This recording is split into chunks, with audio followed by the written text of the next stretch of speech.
ali para ganhar. Você quer usar?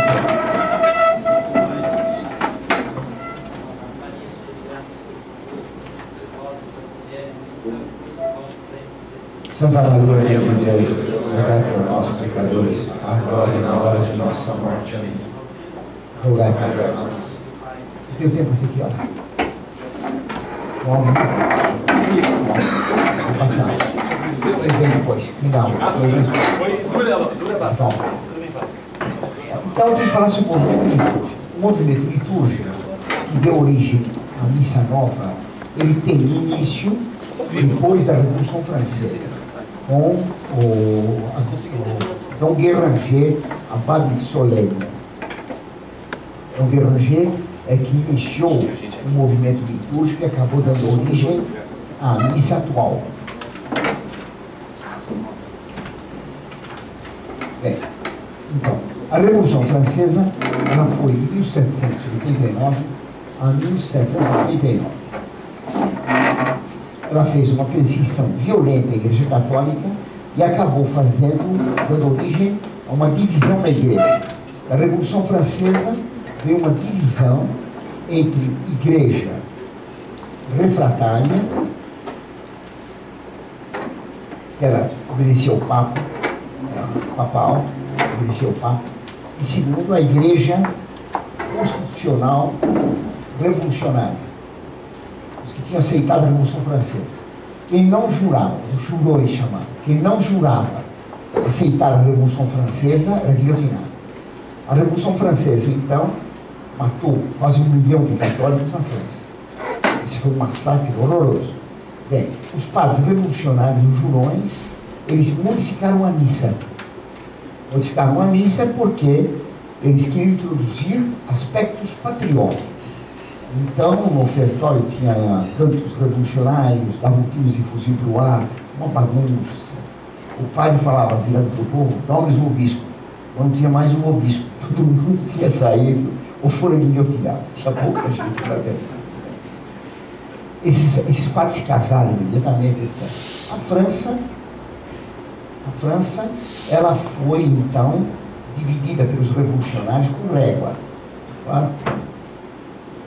Aqui é a Suíça, aqui o país da pizza, Itália, aqui é a França. Dividiram a França em quadrarinhos. A França antes era dividida em províncias. Cada província tinha sua língua, seus costumes. A Revolução Francesa dividiu em departamentos, 84 departamentos. Esses departamentos, cada um deles teria um bispo. No total da França, teria só 10 arcebispos. Quem fez isso foi o governo revolucionário, não foi o Papa. Então demitiram todos os bispos, e os bispos passaram a ser eleitos pelo povo. Você é candidato, vote em mim que eu sou bispo, né?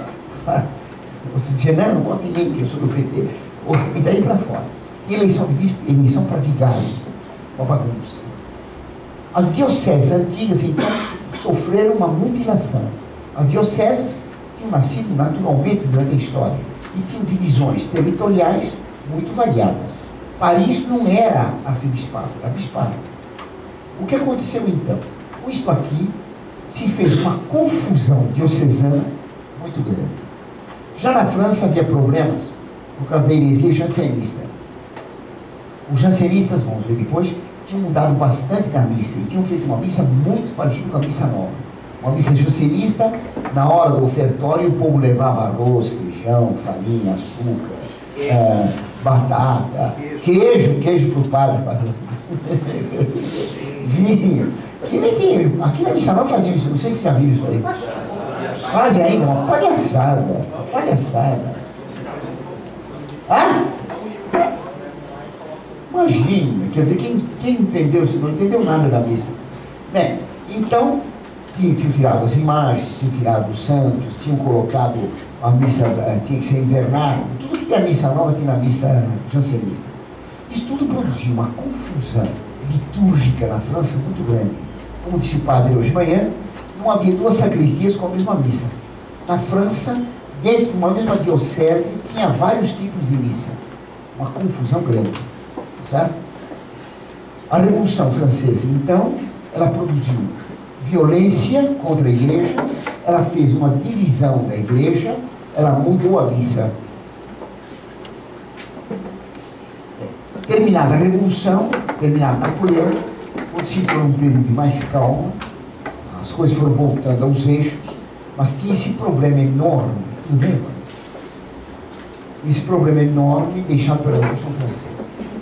Os católicos tinham levado uma surra colossal.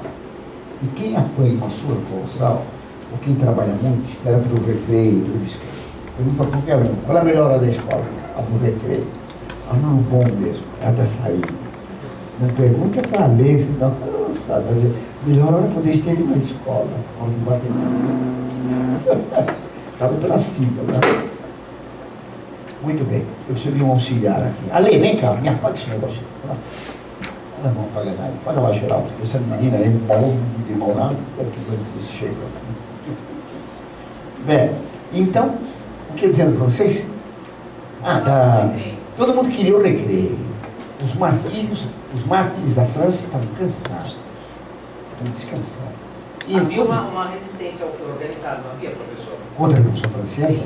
Sim, organizado pelos jesuítas. Depois posso contar. Depois traíram a resistência e entregaram tudo para Napoleão.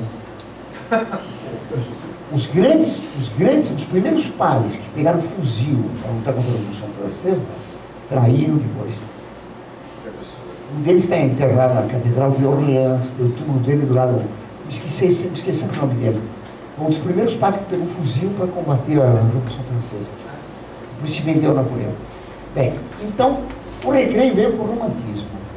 O romantismo nasceu na Alemanha, depois da Revolução Francesa, em 1804, certo? E o romantismo, ele vai ter aspectos que pareceriam religiosos. A Revolução Francesa fez um culto da razão. O romantismo combatia a razão. A Revolução Francesa racionalista, positivista, materialista. O romantismo combatia tudo isso. Bom, o romantismo era religioso. Ele quis voltar para a Idade Média. Então, volta à Idade Média. Os católicos ficaram babados com isso. Porque a Idade Média era católica. E querem voltar à Idade Média. Os castelos, as catedrais. Fizeram, então, arquitetura neogótica. Então, fizeram prédios no estilo gótico. Fizeram as canções populares de origem medieval. Tá certo? Se procuravam cultuar tudo da Idade Média. As lendas da Idade Média, as tradições medievais, tudo medieval. Nada de moderno. Essa visão neogótica, romântica, é uma visão falsa. Porque apresenta a Idade Média como absolutamente perfeita, sem mal nenhum. A Idade Média era só feita de coisas boas. Todos os moços eram nobres cavaleiros. Todos os velhos tinham barbas brancas, com grande sabedoria. Todas as velhas eram matronas santíssimas. Todas as moças angelicais. Todas as crianças, anjinhos, bebejões perfeitos. Tá certo? Essa Idade Média deles tinha fadas. Que milagre. Tá certo? Tinha o rei Arthur com a espada mágica, Excalibur, sabe? Ragnosca, a cátara. Os católicos não perceberam nada disso, porque essa volta à Idade Média foi recebida como um retorno à Igreja Católica, porque voltava às catedrais, ao canto gregoriano e tudo mais. Certo? Quer dizer, junto com a Idade Média vinha todo o veneno do romantismo, do catarismo. Então, o sentimentalismo do passado. Certo? O Gustavo Corsão tem um artigo que ele diz isso. Né? Fiquei com uma raiva danada quando ele falou. Né? Ele escreveu em 55. Ele dizia que tinha passado o carnaval dele na Idade Média, fazendo o retiro e lendo livros sobre a Idade Média. E que aqui a Idade Média era uma maravilha, etc. Né? Então, ele falava de São Luís, rei da França, que era um rei de ouro, de lenda, montado num cavalo branco, num vitral magnífico. Ele dizia, ô morroador dans son blanc cheval de légende. Ele reviendra por isso. Ô meu rei dourado, num branco cavalo de lenda, você não volta mais. Tá vendo só? Quer dizer, morreu. De saudades, acabou. Agora vamos pegar um metrô. Não tem mais cavalo branco. Não tem cavalo, só tem burro preto. E deputado. Para ficar no menos, eles sobem. Há alguns que progridem.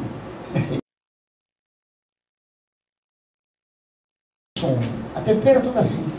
Eu lembro do Dr. Pinto escrevendo uma aldeia na Idade Média, no adormecer. Então, todo mundo jantou na aldeia, tem uma muralha, e todos estão a se deitar, apagam-se as luzes, uma noite suave cai sobre a aldeia, e tem um sereno é o guarda noturno, que passa de hora em hora tocando o sino. Seja louvado nosso Senhor Jesus Cristo, essa aldeia santa está repousando em Deus, Deus seja louvado, Deus nos proteja, etc. Muito bonitinho. Você tinha guarda noturno? Não tinha assaltante. É óbvio. Quer dizer, essa história de uma Idade Média que precisa de guarda noturno, que não tem bandido, esse guarda noturno era aposentado, quando ele planta batatas, que é mais útil. Claro. Na Idade Média tinha Inquisição, portanto tinha herege. A Idade Média foi bom porque os bons venceram os maus. Não que não havia mal, sempre houve mal. O romantismo é ter uma visão torta da Idade Média. Uma Idade Média de sonho. Catarina Emmerich, romântica, não? Aventurada, beata. No livro o Brentano conta quando foi visitá-la, ela morava na aldeia de Kosovo, e que ele saiu de manhã cedo, era uma paz nos campos. E então ele estava passando numa estradazinha de terra, e ele ouviu o barulho de uma menininha que estava pastoreando as ovelhinhas. Então ela andava, ele se escondeu no meio do mato, e a menina passava dizendo: oh meu Jesus, eu te agradeço por esse sol tão agradável, por essas florzinhas mimosas. Guarda minhas ovelhinhas para que elas não caiam no precipício. Toma conta dela, que os meninos malvados não iam ter pedras. Então ele disse que tudo era assim, santo na aldeia. Os meninos que tiravam pedras, onde era? Do outro lado do rio. Uma bobagem, uma bobagem. A minha com as ovelhinhas assim, errou uma fruta do vizinho. Tudo era muito boazinho. Isso é uma bobagem colossal. O romantismo apresentava, então, a Idade Média de sonho. Certo? Foi nesse ambiente que surgiu o liberalismo católico. Vou ter que tratar de vários temas ao mesmo tempo. O romantismo, então, vai ser um dos elementos do movimento litúrgico, que vai dar origem à missa nova. Assim como o romantismo vai dar origem ao modernismo. Além do romantismo, tem que se falar do liberalismo católico. O romantismo é o liberalismo na arte. O liberalismo é a doutrina da Revolução Francesa. Faz muitos anos que eu dou essa aula aqui para vocês, muitos acho que não tiveram ainda. Eu preciso pôr essa aula no site, tem escrito, mas pretendo digitar e pôr lá no site. É uma aula extremamente importante. O liberalismo é a doutrina da Revolução Francesa. Politicamente ela vai dar na democracia. Ela vai dar na liberdade de religião. Todo mundo é livre de seguir a religião que quiser. O Estado não tem direito, não tem obrigação de ter uma religião. O Estado é neutro. Ele não protege nenhuma religião, não aceita nenhuma religião. O Estado é separado da Igreja Católica. O Estado não precisa reconhecer que exista Deus e nem deve prestar homenagens a Deus. O sistema católico não é assim.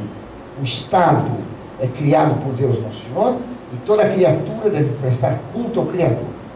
O liberalismo, então, que defende a liberdade de religião, a igualdade de direitos, a separação entre Igreja e Estado, foi condenado pela Igreja, foi condenado por Pio VI, Pio VII, por Gregório XVI, por Pio IX, por Bento XIII, por São Pio X, por Pio XI e por Pio XII. Depois não foi mais condenado. Né? Então o liberalismo ele vai ter uma penetração dos católicos muito grande junto com o romantismo. O romantismo e o liberalismo têm a mesma doutrina. Esse é o liberalismo da arte. O romantismo na política é o liberalismo. Acreditar que os cidadãos vão escolher o melhor candidato, isso é uma tolice sentimental louca. Claro? Deu para entender? É puro sonho.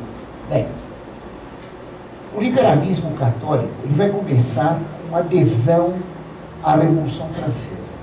Os ideais da Revolução Francesa, liberdade, igualdade e fraternidade, seriam ideais de fundo evangélico. Porque, para Deus, nós temos igualdade essencial, não igualdade ocidental. Nós somos semelhantes e não iguais. Nós somos parecidos. Os direitos naturais são iguais. Os direitos acidentais são desiguais. Eu tenho obrigação agora de falar. Vocês têm obrigação acidental de ouvir. Claro? Bem, então, Os homens não são iguais. A liberdade Deus deu também, mas para escolher o bem, não para fazer o mal. Fazer o mal é um abuso da liberdade. Isso é pecado. Então, os ideais da Revolução Francesa são péssimos. A fraternidade só pode existir para quem reconhece que tem um pai comum. Eu só posso ser irmão de alguém que seja filho do meu pai. Senão, não. O Armelino não é meu irmão. Ele é irmão na fé, mas não de sangue. O meu pai é Guilherme. O pai dele, como chama seu pai? Como? Laerte é outro. Laerte. Aqui, Guilherme. Então, são dois, nós não somos irmãos. Certo? Para a Revolução Francesa, todos os homens são irmãos, mas não tem pai comum, não há Deus. Então, daí a campanha da fraternidade e órfão. Não tem pai, a campanha da fraternidade. Só tem padrasto. O fundador do liberalismo católico, logo apareceu o liberalismo cristão. O liberalismo católico foi o padre Félicité de Lamennais. Esse padre aqui era um fulano genial. Ele foi mestre de todos os grandes homens da França no tempo dele. Todos que foram discípulos dele assinaram, foram de tal discípulo de Lamennais. E quase todos os homens importantes daquele tempo foram discípulos dele. Literatos, filósofos, todo mundo. Esse fulano, ele era de formação maçônica, tio era maçom. Ele foi revolucionário. Depois da Revolução ele começou a mudar. E ele, então, ficou católico. Ele escreveu uma porção de artigos, tinha jornais, e teve um sucesso enorme. O jornal mais importante dele... estou vendo isso aqui, é? O jornal mais importante dele foi L'Era Nouvelle, a Era Nova. Nova Era. Porque a nova Era é velha. O L'Avenir acho que foi também dele, mas o primeiro, acho que foi o primeiro L'Avenir, depois L'Era Nouvelle. Isso. O Fillon chamava L'Era Nouvelle, o Era Novo. Ele foi um colosso, um gênio extraordinário. Insistiram que ele ficasse padre, ele não queria. Ele tinha uma propriedade, uma chácara, relativamente grande, na Bretanha, chamada La Chesnay, Castanhal, e com árvores, carvalhos, carvalhos gigantes. E ele, então, quando estava em La Chesnay, mas é na pronunciativa, que eu gosto de La Chesnay. Então, fica pronunciativa. Não é mentira do meu S. La Chesnay é muito escorregativo. La Chesnay se trepa fácil. La Chesnay tem que trepar e escorregar. Bom, ele ia de noite, ele ficava tão desesperado que não sabia se ficava padre ou não, que dava cabeçadas nas árvores com toda a força de desespero. Acabou ficando padre. O irmão dele também era padre, o padre Jean-Baptiste Lamennais, um padre excelente, um padre muito santo. Fazia missões toda a Bretanha, tinha uma popularidade grande por causa da grande virtude. Eu não lembro, mas acho que queria que ficasse padre. Ele ficou padre e era um grande líder católico. Então, o alto clero se curvava para ele? Todo mundo. Os bispos, todo mundo, que era uma coisa espetacular. Então, ele teve uma influência gigantesca, certo? Ele vai influenciar todo o romantismo francês, porque era romântico. Depois ele vai defender a liberdade de educação. A Igreja Católica, porque a Revolução Francesa dizia que havia liberdade de ensino, como é que proibiu colégios católicos e faculdades católicas? Tinha que ter direito de católicos católicos. Isso é óbvio. Se tem liberdade de ensino, a Igreja tem direito de ter escolas e faculdades. Mas ele acabou defendendo tanto a liberdade de ensino, que em vez de vender a liberdade de ensino para a Igreja, acabou defendendo a liberdade de ensino em si mesmo, o que é um absurdo. Mais ou menos como se fala hoje. O Vaticano II defende a liberdade de religião. A Igreja Católica não pode ser perseguida nos países comunistas. Ela exige liberdade para ela e para todas as religiões. O Veillot disse que não. Nós queremos a liberdade para a doutrina católica porque é nosso princípio. Para vocês, nós não damos a liberdade para as suas religiões porque é princípio nosso. Vocês têm que nos dar liberdade porque é princípio de vocês. Mas nós não damos para vocês porque é princípio nosso. É evidente. Está bem lógico. Então ele acabou caindo no erro do liberalismo, defendendo a liberdade de educação e de religião. Ele vai defender isso à força. Em 1830, ele vai entrar em polêmicas muito grandes com os católicos anti-revolucionários, e essas polêmicas vão chegar até o papado, e o Papa, naquele tempo, Gregório XVI, o repreendeu. A briga na França era entre Lamennais e a congregação de Nossa Senhora das Vitórias. A congregação Nossa Senhora das Vitórias é uma congregação mariana, na Igreja Nossa Senhora das Vitórias de Paris, onde estavam sempre os elementos mais importantes dos católicos daquele tempo. Também todo mundo que era importante era congregado mariano da Nossa Senhora das Vitórias. Essa congregação, ela tinha por trás dela uma sociedade secreta, chamada os Cavaleiros da Fé. Os Cavaleiros da Fé tinham por trás dela outra sociedade secreta, chamada AC. A AC tinha como chefe supremo, antes, Santo Afonso Maria de Ligório. Foram membros da AC, Pio IX, São Gaspar de Búfalo, São Vicente Pallotta, São José Benedito Cotolengo, São João Bosco, Bem-aventurado Bruno Blantelli, São Clemente Manuel Bauer. Quase todos os santos daquele tempo foram da C. A C não se sabe direito o que quer dizer. Na Itália, agora tem uma sociedade chamada C, chama-se Amicícia Cristiana, que diz que a C significa amizade cristã. Bem, a amizade cristã tinha organizado uma sociedade secreta com Cavaleiros da Fé, que existiam muitas congregações marianas, certo? As congregações marianas eram usadas pelos jesuítas para fazer agitação e captar membros dos Cavaleiros da Fé, e alguns iam para a AC. Isso foi um fracasso completo. Dom Bosco, que pertenceu a isso, depois de certo tempo, quando ele viu uma coisa errada, que não tinha eficácia, só o Papa sabia da existência disso, Dom Bosco abandonou completamente. E todos os santos abandonaram a AC. Agora tem muita gente querendo ressuscitar a AC. Então está cheio de movimentos que se dizem ligados à antiga AC. Isso não presta. A TFP pretende isso. Os palotinos, São Vicente Pallotta era da AC. Os palotinos têm muito disso. Bem, está cheio de sociedades secretas aí atrás dos movimentos católicos. Então, a congregação era contra o Lamennais. Acabaram entrando em conflito e o Lamennais foi com o padre Lacordaire, ainda não era padre, foi com Lacordaire, vai ser dominicano, né, o maior orador da França no século passado, Lacordaire e Montalembert, o Visconde Montalembert, foram até Pio IX para reclamar, defendendo a liberdade de educação, que é condenada pela Igreja. Ninguém tem direito de ensinar o que quiser, só tem de obrigação, direito de ensinar a verdade. O Papa recebeu os três, tendo ao lado do trono papal o cardeal de Rohan, que era chefe da congregação em Paris, para mostrar para eles que estava contra eles. O Lamennais exigiu do Papa que tivesse o pronunciamento ex cathedra. Se enquanto não julgasse as ideias dele infalivelmente, ele não cedia. O Papa disse: não me force que eu vou condená-lo.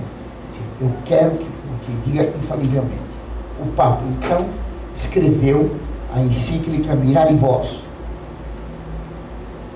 que condenou o liberalismo católico. A primeira condenação mais importante do liberalismo católico. 1832. Gregório XVI. Essa encíclica é ótima, porque ela vai condenar o Vaticano II. Ela diz que a liberdade de religião é um delírio, que a liberdade de consciência é uma coisa absurda, condena tudo.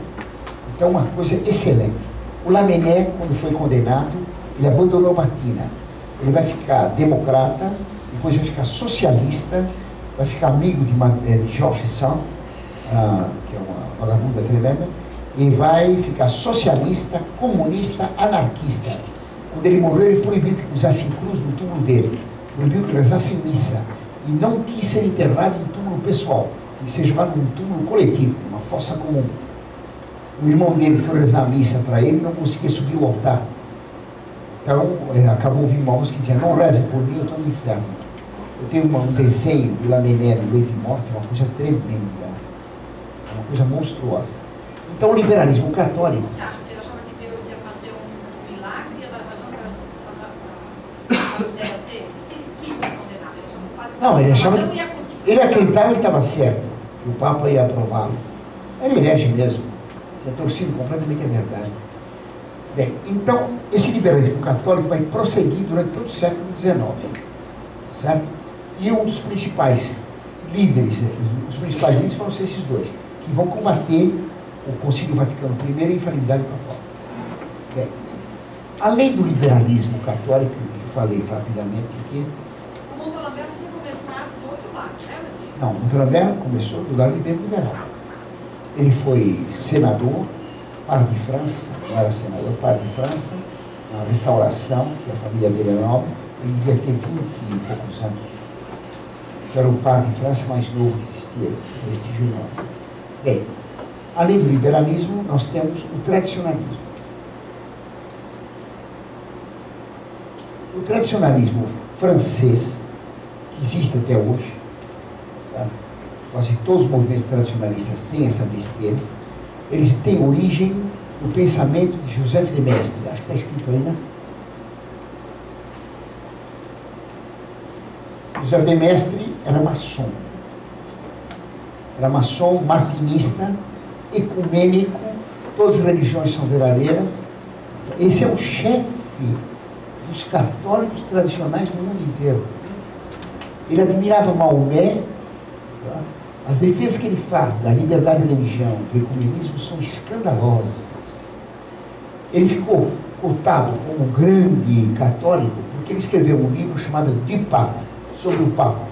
Ele escrevia muito bem, era um fulano genial. O livro De Papa, sobre o Papa, ele defende a infalibilidade, isso em 1700 e pouco, 1780, 90. Ele foi ministro do rei do Piemonte, quando Napoleão, quando a Revolução Francesa pegou a Saboia, no Piemonte ele teve que fugir, foi primeiro para a Alemanha, depois acabou com a Polônia e acabou na Rússia. Ele depois voltou mais tarde, quando acabou a Revolução Francesa. José de Maistre defendia que o Papa era infalível. Por que o Papa era infalível? Atenção, todos os católicos direitistas na Europa, todos. Então, para pôr os pingos nos is, na Fraternidade Santo Décimo, na Fraternidade de São Pedro, no Cristo Rei, todos os movimentos católicos anti-Vaticano II consideram o José de Maistre um herói. A TFP tem ele como o verdadeiro pensador católico. Ele não tinha nada de católico. Ele pertencia à sociedade secreta martinista e fazia sessões para fazer aparecer o Espírito de Jesus Cristo. Eles diziam que tinha conseguido fazer aparecer os anjos, São Miguel, São Rafael, etc. Os símbolos que eles usavam para fazer isso eram no chão um grande losango dentro de um círculo, que nem a bandeira de um país aí da América do Sul. Losango com círculo. O losango com círculo. Exatamente como na TFP. Tá? Então tinha determinadas posições, tinha determinados ritos, apagava todas as luzes e aparecia lá o Espírito de São Gabriel, São Miguel, etc. Né? E estava para ele aparecer a coisa. A coisa era a divindade. Antes da coisa tinha que aparecer Jesus Cristo. Né? O José de Maistre era então maçom martinista, ele defendia a infalibilidade do Papa da seguinte maneira: todo soberano tem direito a sentenças irrecorríveis, porque uma pena de morte, quem decidia no final se a pena ia ser executada ou não, era o rei. Se o rei fosse infalível, havia perigo de ter sentenças tremendamente injustas. Portanto, para evitar a injustiça, Deus fazia que todo rei fosse infalível. O Papa era rei de Roma, o Papa tinha que ser infalível. O Papa não era infalível por causa da promessa de Cristo, era infalível por ser soberano. E todo soberano que dá decisão irrecorrível é infalível. Um absurdo. Uma decisão pode ser irrecorrível e infalível. Isso é uma bobagem. Ele tem feito isso assim. Ele era seguidor de Jacob Böhm. E na segunda edição do De Papa, eu tenho essa edição, no prólogo dele, ele termina falando que logo mais chegará o tempo dos lírios, como diz um grande pensador alemão, sem dizer quem é o pensador. O tempo dos lírios, em alemão, Lilienzeit, é o tempo da utopia da vida do Messias, segundo o gnóstico cabalista Jacob Böhm. Quer dizer, o José de Maistre era seguidor de Jacob Böhm, seguidor de toda a linha gnóstica maçônica, tá certo? E esse é o grande patriarca do tradicionalismo francês. Os erros da TFP vêm daí, tá claro? Porque ele continua sendo tido como o grande pensador tradicionalista. Para ele, Deus tinha revelado tudo para Adão. Adão transmitiu isso para os descendentes. Então, contando, se formou uma tradição que vinha de Adão até hoje. Na Igreja Católica, a tradição adâmica ficou mais pura. Mas no budismo, no hinduísmo, na religião egípcia, na macumba, ficaram restos da tradição adâmica. Por isso, todas as religiões têm elementos de verdade. Daí tem que se juntar todas as religiões por meio da tradição. O tradicionalismo é ecumênico, e ele defende o ecumenismo. Ele tem escritos maçônicos tremendamente interessantes, eu tenho em casa. É que eu não tenho tempo de escrever sobre isso, mas muito interessante. Então, o tradicionalismo do José de Maistre não tem nada que ver com a tradição católica. Então, quando a TFP se chama Tradição, Família, Propriedade, a tradição deles não tem nada que ver com o que se entende por tradição católica. Por isso, na mão fora, eu não quero me chamar de tradicionalista. Nós somos católicos, apostólicos, romanos, só. Claro que nós defendemos a tradição católica, aquela que vem dos apóstolos. Mas tradicionalista é muito vago. Perigoso. Perigoso porque é um termo escorregadio. Tem mais de 10 sentidos diferentes. René Guénon é tradicionalista. Ele chama de tradição a gnose. Então, por que vai usar um adjetivo que pode... É gnose, claro que é gnose. Bem, há um livro que vocês devem ter aqui no Brasil, conhecer, História dos Santos, do padre Lauro Bachero, conhece? Uma coleção grande. Ninguém conhece? Que bom. Então, não precisa falar dela. Bem, essas são as raízes do movimento litúrgico. Como é que vai se dar essas raízes? O José de Maistre, ele foi expulso de um lugar para outro, acabou na Rússia. Na Rússia, ele tinha muito prestígio, porque era um pensador elevado. Ele tem um livro extremamente inteligente, chamado Les Soirées, As Noites de São Petersburgo. Les Soirées de São Petersburgo, em que eles são diálogos dele com um senador russo e com um militar russo. São 3 passeando numa barca no rio Neva, e eles conversam sobre 1000 temas. Daí ele defende o maçonismo inteiro. É um verdadeiro curso de iniciação maçônica. O José de Maistre, na Rússia, ele converteu algumas pessoas. A primeira pessoa importante que ele converteu foi uma senhora, Madame Suetine. Madame Suetine era general, o marido dela era general. O marido brigou com o Tsar, que expulsou ele da Rússia. Então ele veio para a França, com dinheiro, e a Madame Suetine. Madame Suetine era baixinha, gorda, caolha, uma língua fácil, inteligente, doce como açucareiro. E gorda como açucareiro baixinho. Madame Suetine, em Paris, ela montou um salão. O que era um salão? Salão, em Paris, era um lugar onde se reuniam pessoas, uma pessoa rica convidava amigos para conversa e jantar. Então conversavam, tratavam de ideias e tudo mais. A Madame Suetine tinha então um salão, e no salão ela tinha construído um negócio de madeira, até o teto. Uma portinha aqui, outra portinha aqui. Ela entrava por aqui e os outros entravam por lá. Onde ela dava consultas, mas não de horóscopo, dava orientação espiritual. Certo? Era diretora espiritual. Iam lá pessoas muito importantes. Então, Madame Suetine, ela teve como, era discípulo de José de Maistre, né? Ela teve como discípulos, do lado direito, Dom Guéranger. E do lado esquerdo, Lacordaire, o padre Lacordaire. O Lacordaire dominicano. Os dois, isso aqui é Ordem de São Bento. Os dois eram discípulos de Lamennais. Ficaram dirigentes espirituais dela. Quer dizer, dirigente espiritual é mais do que um diretor espiritual, mais que um professor. A pessoa tem que se abrir totalmente. E obedecer cegamente. Veja que coisa de louco. Uma mulher, falando em russo ainda mais. Falava francês, não, ela falava russo. Tá? Ela batizou? Não.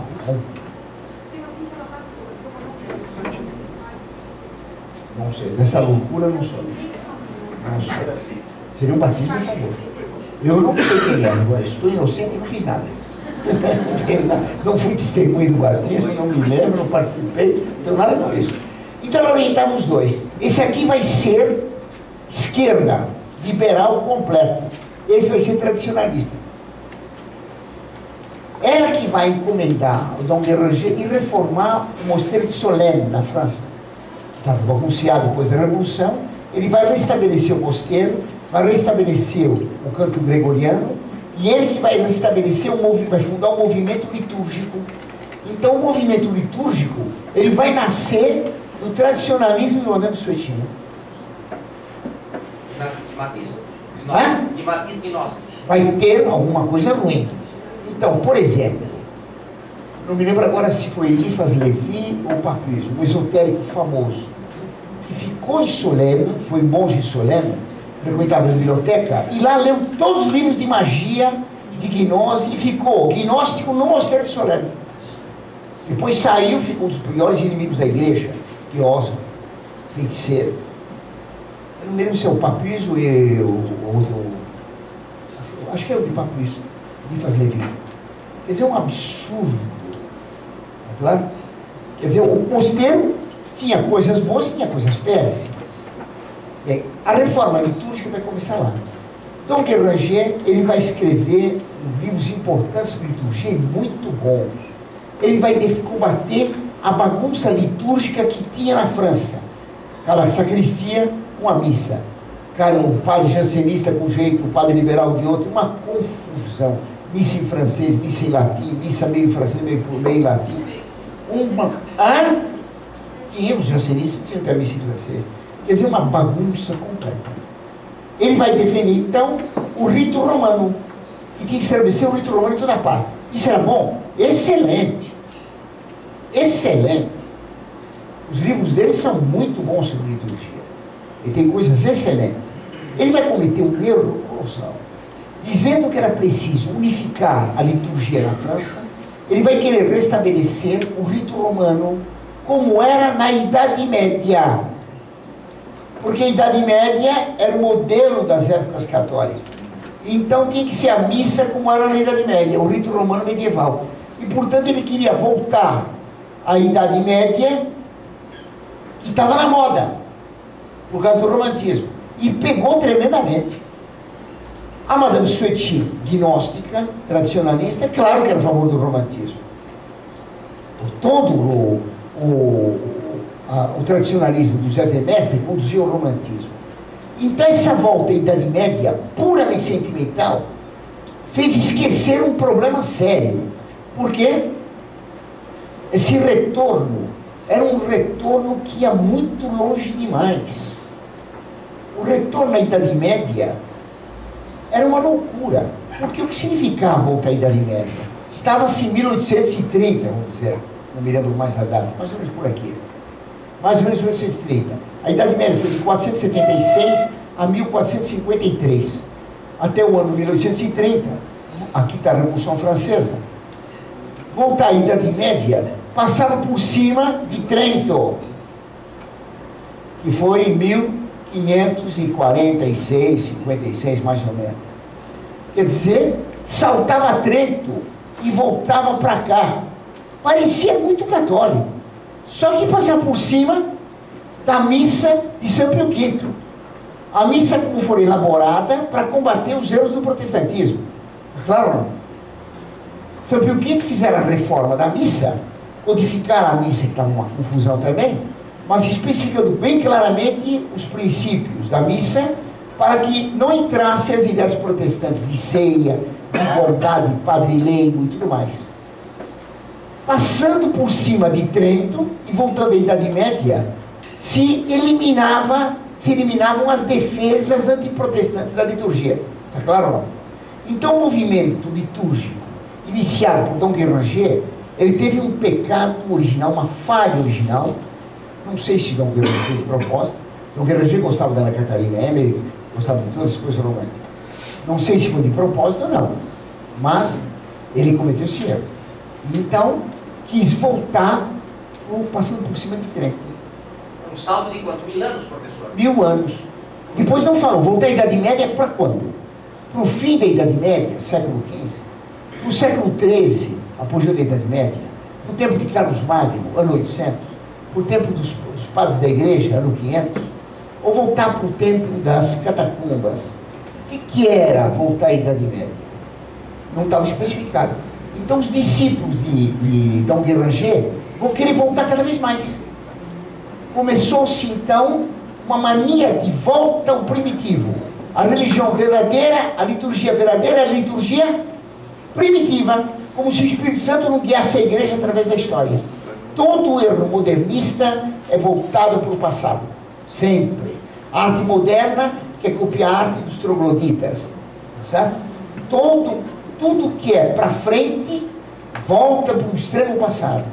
Então o modernismo quer voltar para a igreja das catacumbas, para a igreja primitiva. Fala então como viu os cristãos primitivos de Jerusalém, todo mundo igual com as propriedades. Estão lembrados ou não? Todo mundo fala disso aqui. Está bem claro isso? O Kiko pretende isso. Isso. O Kiko pretende isso. Mas todos os modelos pretendem. Atualmente na França, e aqui também no Brasil, que se difundindo, é preciso voltar para o estilo bizantino. Claro que é no ano 500. Volta-se para o bizantino, só o bizantino. Então, só figuras bizantinas, um absurdo. Passando por cima de todas as outras coisas.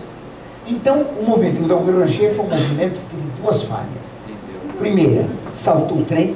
Segundo, preconizava um retorno ao passado que tinha embutido a seguinte ideia. Não é possível, a igreja pode ter errado na sua história, o Espírito Santo não guiou sempre a igreja, então tem que voltar como era no princípio, como Deus fez nos primeiros momentos, e não aceitar como correu toda a história da igreja guiada pela graça e pelo Espírito Santo. Tudo bem aqui? Então, o argumento é completamente herético, né, professor? Ah, é? Isso é um revisionismo. Ah? Isso é um revisionismo. É uma heresia. Esse primitivismo é herético. Porque todas as heresias dizem isso, que a igreja começou bem, depois se corrompeu. Isso. O movimento litúrgico vai dizer sempre isso.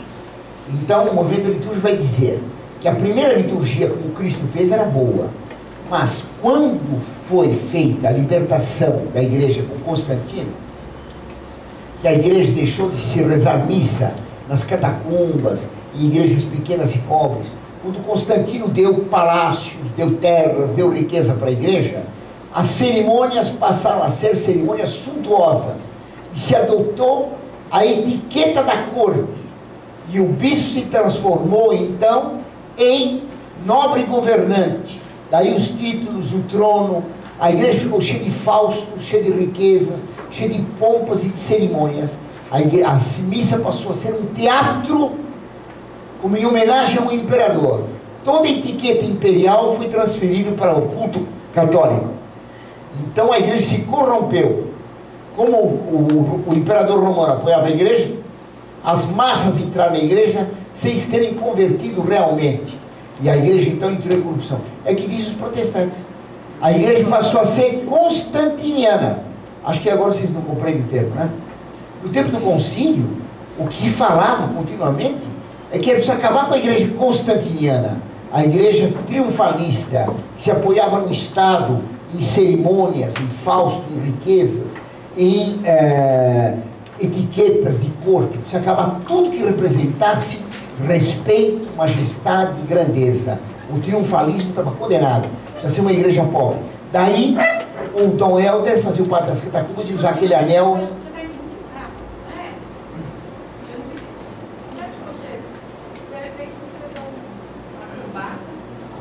Uma gambada lá, eu estou no ano 313. Depois eu saí daqui, mas não foi até lá. O que eu fiz?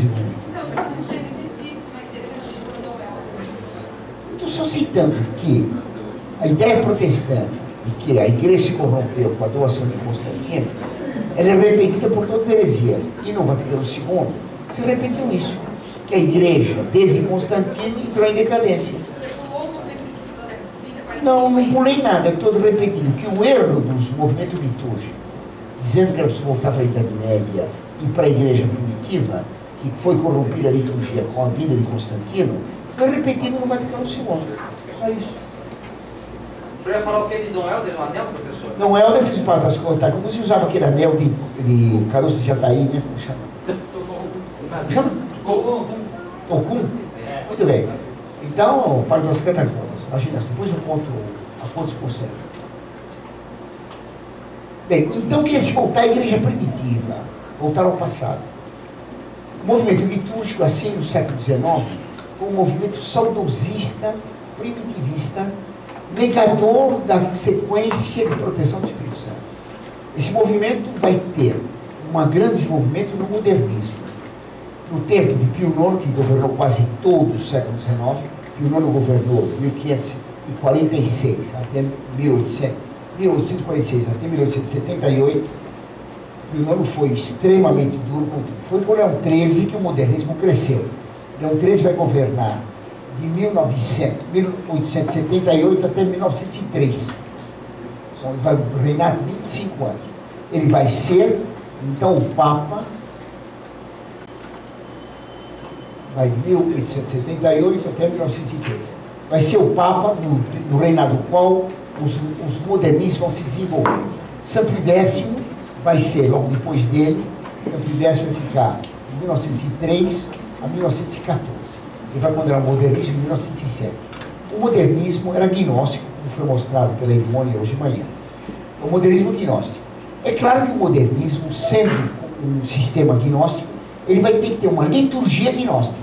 Porque se a lei da fé se expressa na lei da oração, eles tendo uma fé gnóstica, a cerimônia religiosa deles, a liturgia tem que ser gnóstica, óbvio. Se diz o modernismo que o homem tem uma semente divina, e tudo é uma semente divina, no pão e no vinho, está Deus? Está, como está nessa caneta, como está no computador, como está na parede, como está num pedaço de ferro, como está em mim, no budista, em toda parte. Mas não está Cristo presente realmente na hóstia. Deus está no povo. Deus está em cada homem. A missa não é a renovação do serviço do Calvário. A missa é uma cerimônia na qual se comemora a ceia de Cristo, a salvação universal, a divinização universal. Quando o Padre diz, isto é meu corpo, não é o pão e o vinho que se transformam em Cristo, mas é o povo que está na igreja. Ele está dentro de nós. Ele está dentro de nós. Deus está em mim, não está na hóstia. A comunhão é apenas um símbolo para unir as pessoas para formar o Cristo litúrgico, um espírito coletivo que seria a união da partícula divina minha com a partícula divina dele e tudo mais. Agora, aqui em São Paulo havia missas que se comungavam, um homem, uma mulher, mãos dadas fazendo um círculo. Porque, como a gnose defende a dialética, o masculino e o feminino tem que se intercalar para que o espírito coletivo se funda num só espírito. Isso é Cristo na missa. Naquela igreja da Vila de Vasconcelos, lá perto do cemitério, para Santa Margarida Maria, lá tinha essa missa desse jeito. E fechavam as portas e janelas porque não podia deixar nenhuma fresta para o espírito escapar. Mas bom, tem muitos lugares isso aqui. Bem, então, o modernismo na liturgia é o liturgicismo. Então, o modernismo, ele se dividiu em vários campos. O Loisy, como falou Ivo de manhã, ele foi modernista exegético. O Blondel foi na filosofia. O padre Labertonieri, o padre Tirel foi na teologia. O von Mugel foi na mística. O Rômulo Murri foi modernista na política. Cada um atuava, o modernismo num campo. O modernismo na liturgia atuou muito espertamente. São Pio X condenou o modernismo em 1907. Ele condenou o modernismo, acabou o modernismo. Bem, condenou totalmente. São Pio X fez uma reforma da liturgia. Essa reforma da liturgia era muito boa, porque queria acabar com o carnaval das óperas e do canto operístico na Itália. Então restabelecia o gregoriano, a música de Palestrina, a música mais religiosa, acabando com a ópera romântica incluída na missa. Bem, então vocês conhecem, por exemplo, aquela música italiana, Panis Angelico, né, que canta Gigi, Panis Angelico, aquela maneira ridícula de cantar. Ou então Ave Maria. Ave Maria. Ave Maria. Vamos casamento. Depois de Santa Maria. Santa Maria. Maria. Maria. Ora pronomes. Pulou o Mater Dei. Eu sempre faço isso. É culpa do meu irmão Marcelo. Pula o Mater Dei. Hã? Foi, nasceu assim.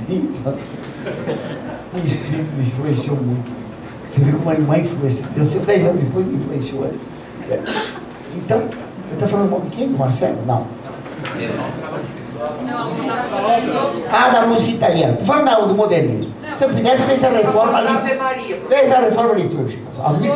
Fez a tradicionalidade, combatendo os abusos sonoros na missa. Músicas erradas na missa. Isso aqui vai se aproveitar o modernista Dom Lambert Baudouin. Dom Lambert Baudouin. Esse Dom Lambert Baudouin é um demônio tremendo. Ninguém foi mais sabido do que ele no modernismo. Os modernistas eram bem escondidos. Esse aqui foi tremendo. Ele é chamado o contacto, o contemporizador. Ele dizia para os modernistas: jamais resisto às ordens do Papa. O Papa proibiu, tem que obedecer. Não se desobedece ao Papa, porém se pede licença. Deixa passar a proibição e peça licença para recomeçar. Faz um caso aqui, outro acolá e vamos para frente assim. Um dia nós vamos vencer. Então, nada de enfrentar o adversário, mas de controlar os ataques e os avanços para não causar condenações estúpidas e acostumando pouco a pouco uma coisa. O Dom Lambert Baudouin, ele era belga, era um homem baixinho, todo baixinho, perigoso, perigosíssimo. Ele era protegido pelo cardeal Mercier, de Bruxelas. Ele fez então um movimento litúrgico. Ele queria seguir as ordens do Papa, fazer o povo participar mais da liturgia. E ele fez então uma coisa que aparentemente é ótima. Ele fez os missais de missa, aqueles que o povo tem, que eu tenho. Com a missa em latim e a missa na língua popular ao lado. Tudo bem, não podia ninguém condenar isso. Isso é uma coisa boa. Nós fazemos isso. Mas o Espírito que queria fazer era outro. Todo mundo tem que ler junto com o padre. Isso é ótimo. Isso é ótimo. Seguir o padre que está rezando a missa. Os unimos a Cristo. Quem celebra a missa é Cristo. Ele. Porque é o povo que reza a missa. Péssimo. Então, pois não? O cardeal do Chão. Como que é? O cardeal do Chão. Monsenhor do Chão. Monsenhor do Chão. Monsenhor do Chão é historiador. Chão. Historiador. Mas ele não era o chefão, senhor? Ele foi um dos pais. O modernismo tem vários pais, né? Como todo filho que não presta, tem muitos pais. Quem sabe o pai? Um dos pais foi o Monsenhor Luiz de Schenner, o historiador. Mas era só na história. Era um grande. Mas esse aqui, embora não tenha dado início ao movimento modernista, ele vai dar início ao modernismo na liturgia. Então, a habilidade dele é gigantesca. Então, ele vai fazer o movimento litúrgico. O que consistia? O Dom Lefebvre, primo do atual nosso Dom Lefebvre, o Dom Lefebvre, esqueci o nome dele, Gaspar Lefebvre, ele fez os missais. Ele organizava, então, os que gostavam mais de liturgia, ele organizava retiros na abadia dele, em Marais de Sul, retiros de fim de semana para moços e moças, para estudar missa e liturgia. Tudo bom, mas pouco a pouco é por essas ideias. Nós, rezando junto com o padre, nós rezamos a missa. O povo é o sacerdote e não o padre só. Era a doutrina da igualdade de sacerdócio do leigo e do padre. Os leigos, eles têm também uma participação no sacerdócio, mas uma participação. O sacerdote, propriamente dito, é o que tem o sacramento da ordem. O povo que acompanha a missa participa do sacrifício, mas não é sacerdote. Como nós participamos da ideia de ser, nós não somos o ser. Claro? Nós participamos. Nós somos campeões do mundo. Não vamos de futebol? Vamos ou não vamos? Vamos. Você jogou, Lúcia? A Lúcia é campeã do mundo de futebol. Porque brasileira participa dessa glória imorredora. E nós somos campeões de futebol. É uma participação muito pequena, só por nacionalidade. Mas é uma participação. A diferença do sacerdote do povo na missa é imensamente maior do que a participação no campeonato mundial. Então, o Monsenhor de Schengen começou a formar grupos que defendiam erros na liturgia, mas muito mascarados. Isso nunca foi condenado. Depois, isso aqui ele fez na abadia de Mare de Sul.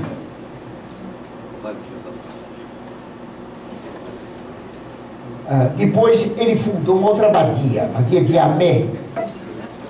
O movimento litúrgico sempre foi modernista e defendeu o ecumenismo. Então a abadia de Amé, eles defendiam a liturgia e procuravam estudar as liturgias mais próximas da católica. Quais são? A anglicana e a ortodoxa. Então começaram a estudar o anglicanismo, a missa, a cerimônia, falsa missa anglicana, e a missa dos gregos e russos. Todo mosteiro passou a ter uma admiração pela mística russa, pela moral russa, pelo modo de ser russo, que todos eles começaram a se vestir como sacerdotes russos, como pobres. Todos os monges usavam barba, como os russos. Resultado, depois de alguns anos, todos os monges ficaram ortodoxos, apostataram todos. Foi o primeiro fruto do ecumenismo, foi um ecumenismo tremendo. Então, esse ecumenismo, ele vai levar à apostasia.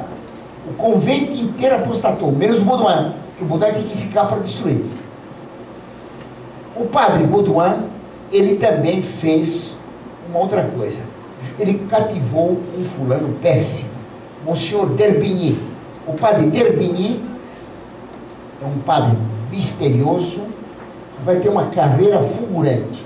Ele também vai usar o barbão russo. Ele vai ser um dos que vai pegar os documentos do Sodalício Piano na Bélgica em 1914. Ele vai se vestir de oficial alemão e com uma tropa alemã ele vai invadir a casa do homem que tinha os arquivos do Sodalício Piano de Santo Inácio, vai pegar todos os documentos que vão se reaparecer só em 1953. Bem, o padre d'Herbigny, ele queria se dedicar também ao apostolado na Rússia, a liturgia russa e tudo mais. Ele vai convencer Pio XI que ele poderia restaurar a igreja na Rússia. Pio XI vai apoiá-lo. Ele vai ser mandado então para Berlim, onde o Monsenhor Patieri, que não era cardeal, vai sagrar o bispo. Ele vai ser mandado para a Rússia com um acordo do Lenin, para ir na Ucrânia restaurar a religião na Rússia. Ele vai sagrar 4 padres russos como bispos e vai voltar para o Vaticano. No Vaticano ele vai formar o Colégio Russicum, para formar padres para trabalhar na Rússia. Ele tinha tanta importância nesse tempo, na década de 20 a 30, no Vaticano, que ele aparecia sempre nas citações da Cúria, logo depois do Papa, d'Herbigny. De repente, levou um quebra, não se sabe por quê. Nomearam um ajudante para ele, ele foi tirado logo depois do cargo de diretor do Russicum, foi mandado de volta para a Bélgica, desapareceu para tirá-lo da lista do Anuário Pontifício como bispo, e quando morreu, foi proibido rezar a missa para ele. Proibido em silêncio. Sempre se mandava uma missa oficial no Vaticano, para ele não foi feito. Não se sabe por que ele caiu em desgraça.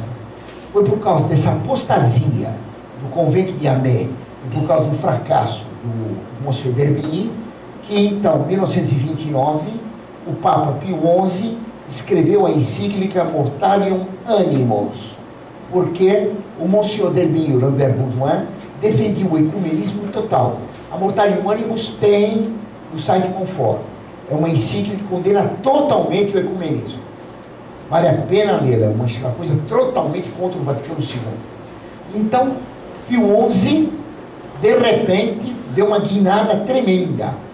Derrubou o Monsenhor Baudouin e derrubou o d'Herbigny, e condenou o ecumenismo. Foi ótimo. O padre Baudouin, que durante a guerra primeira foi espião a favor da Inglaterra, foi preso pelos alemães, fugiu de campo de concentração, para ver como era esperto, acabou voltando depois. Esse padre Baudouin foi posto então no ostracismo em 1929. Ele tinha ficado amigo em Roma de um monsenhor muito gordo, fofo, durante uma chuvarada que veio em Roma. Tinha uma chuvarada tremenda e não tinha lugar para escrever. Tinha um monsenhor com a chuva grande, só molhava a parte mais saliente. Imaginação dos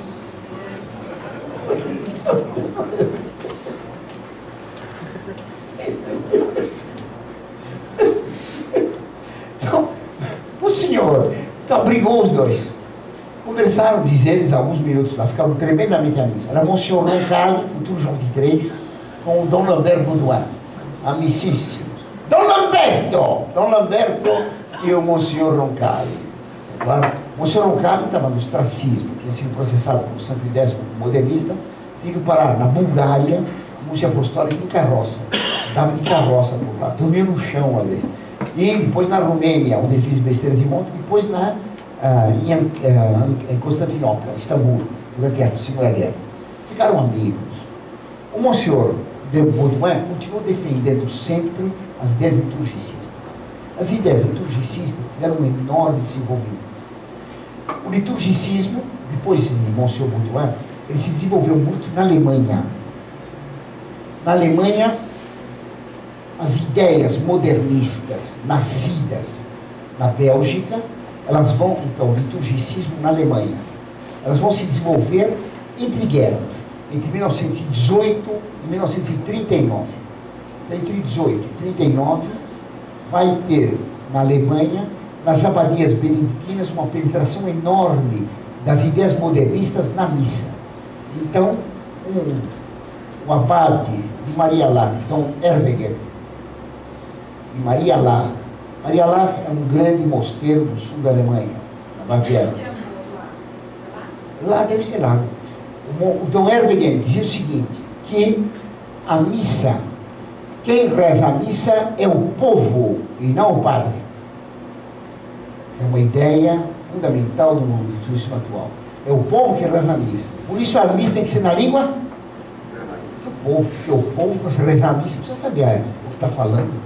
Então o povo, o mal da língua vernácula, além de permitir a entrada de heresias, é a ideia subjacente que é o povo que reza, e não o sacerdote.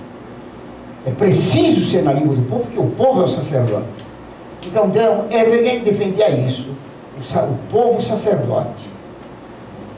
É claro que era uma heresia muito grande, e essa heresia vai penetrar profundamente e vai se permanecer até hoje.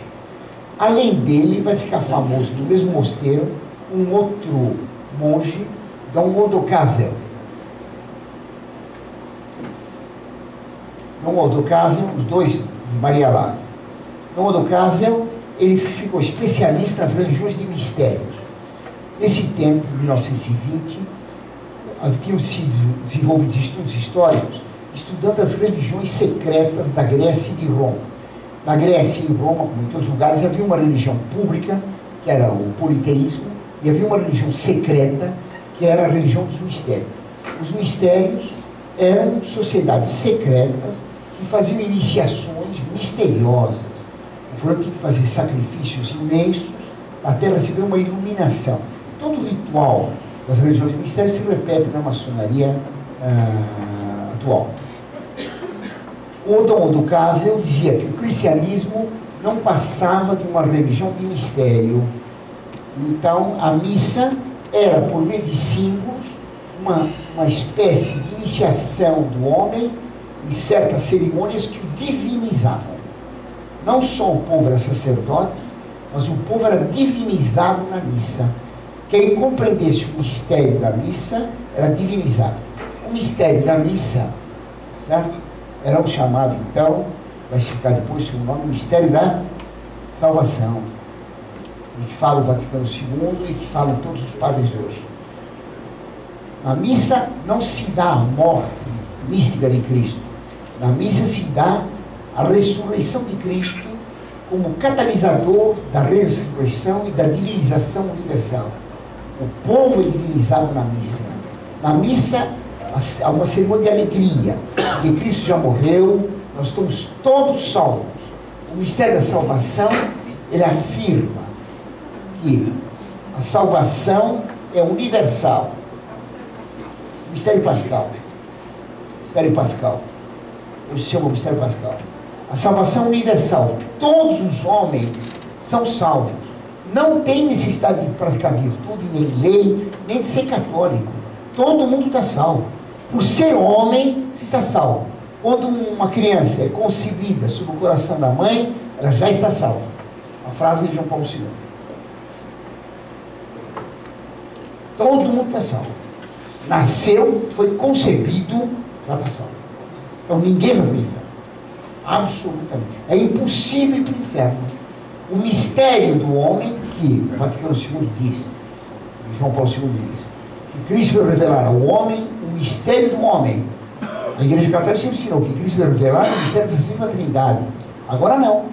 Cristo veio revelar o mistério do homem, que no homem há uma divindade escondida e a salvação é automática. Basta que eu tenha conhecimento de que eu sou divino, eu tenho uma semente divina. Tem um baldezinho, vai regando, vai nascer a divindade em mim. A missa é uma cerimônia que diviniza o homem. É uma cerimônia de mistério festivo. Por isso, na missa, as músicas devem ser alegres. A missa é um banquete comemorativo da salvação. Não é a renovação mística do sacrifício do Calvário. Essa é a missa. Tudo bem? Está muito cansativo. Acho que está muito ponto de ar aqui, não está? Mas quer abrir um pouquinho essa porta? Acho que... Mas o pessoal vai dormir com essa minha voz aí assim. Hã? Como é que é? Não é por causa do ar? É por... Não, está dizendo que é minha causa. Por causa de que está dormindo você? Quem está dormindo? Arbeline. Está aqui acusando, ó. Coitado, Arbeline. É oxigênio, claro que é oxigênio. Não é só você. 50% está no sono aí. Depois do almoço, quando eu mais com a minha voz, que é tão linda, eu estou com sono. E tanto ver vocês assim. Acordou todo mundo ou não? Hã? Eu vou fazer um desenho na pedra interessante. Não sei se vocês sabiam o que é isso.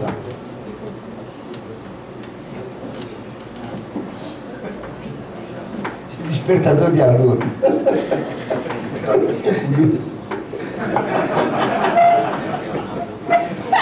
Você não sabia? Às vezes que tem os alunos estão dormindo, se você vê na louça e finge que vai fazer qualquer coisa, todo mundo fica. Você não sabe isso aí, filho? Ou então ele pede para o professor fazer uma voz, vamos com cuidado, o não vai e volta mais acordado.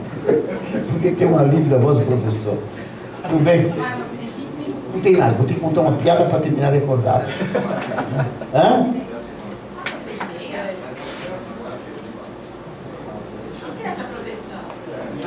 E a proteção está no nome do Senhor. Vai buscar um computador. Já que você está dormindo aí. Não está mais. Está quase caindo.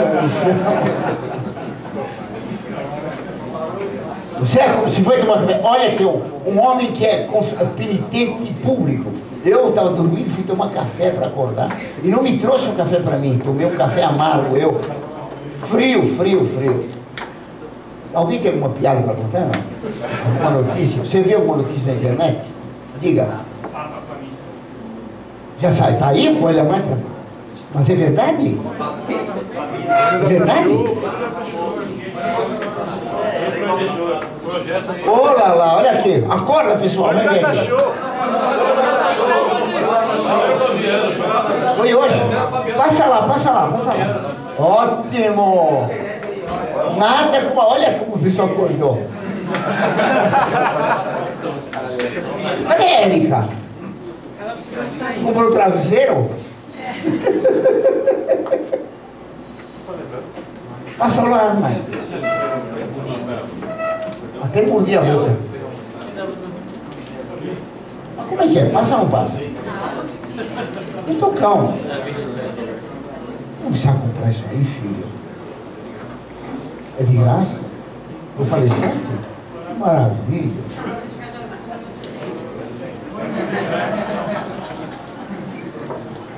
Lúcia, eu vejo um papo com a Mita. Só mais um pouquinho.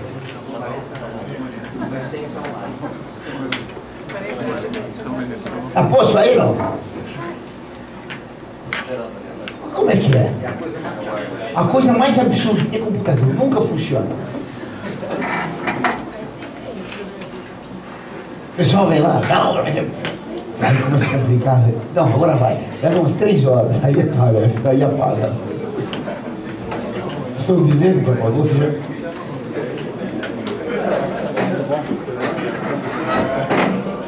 Você não acredita nisso? Você acredita nisso aí? Computador? Eu não acredito. Não funciona. Mas como é que é? Fica onde?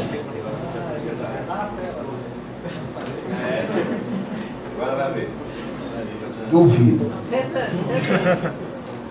Lúcia, escuta só.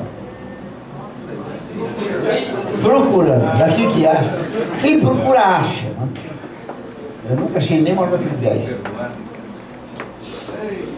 Estou dizendo. Não funciona.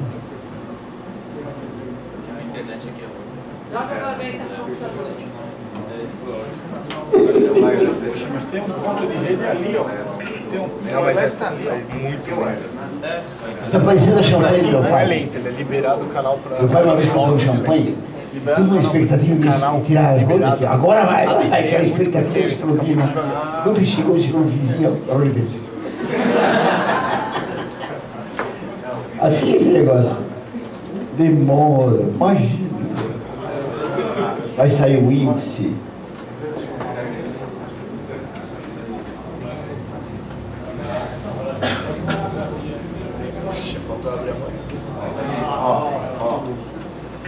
Não acredito. Dá pra ver a Mitra, pelo menos. Tá bom. Não acredito. Dá pra ver o papo. Não acredito. Alberto, você acredita? É, minha fé está acima dos fatos. Imagina. Agora tem que entrar um outro problema. Tem que passar por um índice. Aí apaga tudo. Tá lá. Papa com Mitra usado por Pio IX. A programação do na prova de vocês. O que é tremendo é o símbolo, né? Por que ele quis usar isso? Não foi no dele imaculado, ele quis usar para os cardeais. Para significar, eu estou adotando o pensamento de Pio IX. Pensa ele que disse, nunca se voltará ao sílabo. A cauda dos pés é o antissílabos. Agora ele põe a tiara, a mitra dos sílabos. Muito bom. Ele sabe usar símbolos como política. Isso todos eles, né? Ou e ele não é italiano, né? É, mas ele morou lá, pegou o espírito. Né? Claro. Apesar de ser Tedeschi, não. Tedesco duro. Então, cada um de vós, quer ler para mim? Fala alto, fala alto.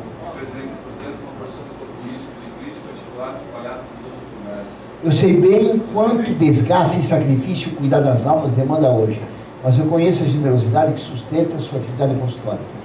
Devido a isso, nas circunstâncias que estamos vivendo, é caro para mim confirmar diante de vós minha sincera apreciação pelo serviço fielmente prestado em muitos anos de trabalho, em diversas áreas do ministério eclesial, um serviço que agora, com a elevação à púrpura, vós sois chamados a cumprir, com ainda mais responsabilidade, uma comunhão extremamente próxima com o Bispo de Roma.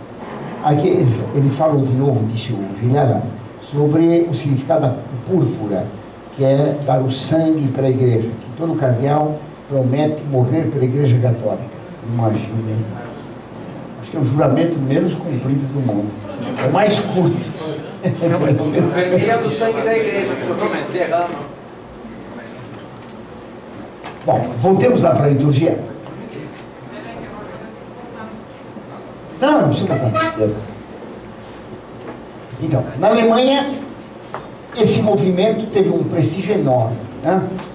Além desses dois aqui, teve um outro padre chamado Pius Pasch, que Dom Pius Pasch, ele acabou defendendo a ideia de que o grande autor da missa, de novo, é o povo. Então, toda a ideia de povo de Deus, de povo celebrante, etc., de participação, foi do Pius Pasch.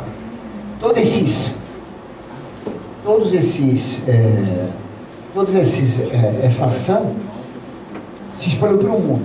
Em 1933 vieram esses monstros aqui, gente deles veio aqui para o Brasil, e no Brasil eles acabaram dando curso aqui no Mosteiro de São Bento. Em 1933 já foi rezada a missa nova no Mosteiro de São Bento, secretamente. Depois da guerra, isso foi entre 19 e 39. Depois da guerra, o movimento litúrgico progrediu na França. Qual era a ideia fundamental deles? A ideia fundamental deles era de que a liturgia tinha se corrompido com Constantino. Na Idade Média, a liturgia tinha se tornado extremamente individualista e triunfalista.